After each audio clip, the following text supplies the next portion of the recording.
name's Michael Sanchez. I'm a combination welder too, here with the city of Fresno. And we work on almost every piece of equipment that the city owns. From cop cars, the trailers, garbage trucks, fire trucks, airport, city hall. I'm born and raised here in Fresno, California. Been employed here with the city. This October will be 22 years.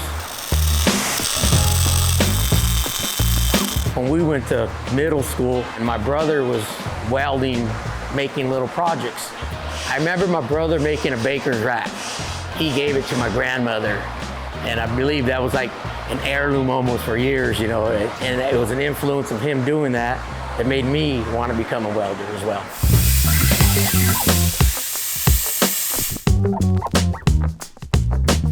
Okay, this is a regular cop car that they want to convert into a K9 unit. We'll make this all solid, and now the dog will be able to jump up into the back seat. This is going to be a tailgate for that trailer over there. It's challenging, and it's all my own idea. And it's pretty satisfying when you turn it over to the customer and they're like, wow, I like it, you know? Puts a smile on my face as well. Just a good feeling of your sense of accomplishment when you see it out on the street. When I'm off on the weekends and I see a truck drove by, tell my, hey, see that truck? I did that one right there. Pretty cool.